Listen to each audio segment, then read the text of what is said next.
اللهم صل على محمد وآل محمد. Da kažem, radi takozvani tahriđ hadisa.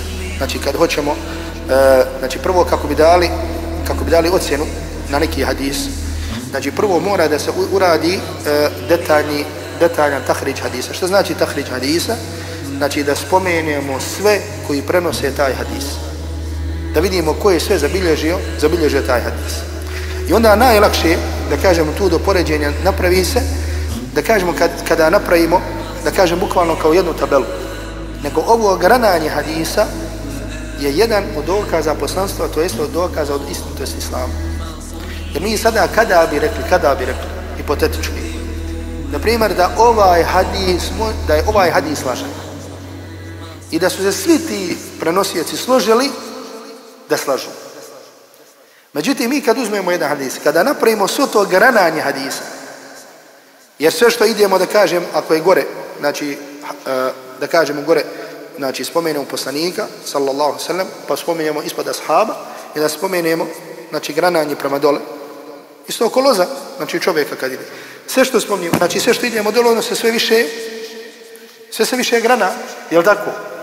Međutim, subhanallah, koliko god da bude to grananje, mi na kraju dole, da kažemo u 90% slučajeva, da ne kažemo u 100% slučajeva, dobijemo identičan tekst.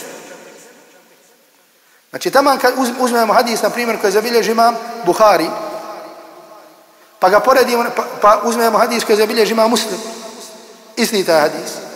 Pa vidimo, na primjer, da zabilježi taj imam Ahmed. Znači, Buhari je, na primjer, živio u Buhari, Muslim živio na području današnjeg Irana, imam Ahmed na području današnjeg Iraka, Bagdada, imam Tabarani na području današnjeg Šama, Palestine.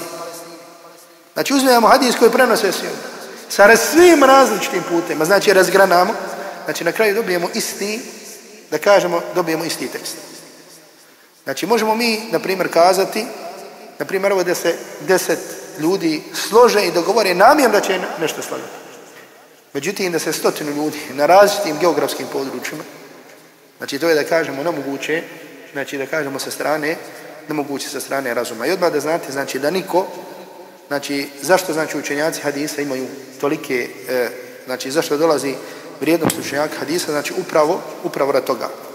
I zato da kažemo, znači opet napominjem i govorim, znači koliko je bogata ta ostavština ili baština, kolika je bogata ta, da kažemo, islamska ostavština. Znači samo kada bi uzeli ne hadis, nego samo jedan dio hadisa, znači samo, znači hadis, mi kažemo da je hadis, jel kažemo nauka. Međutim, hadis ispod sebe ima nauka i nauka. Tako znači da, znači to je jedna, znači od blagodati i vrijednosti fadilat, znači da čovjek provodi vrijeme u ovakvim stvarima.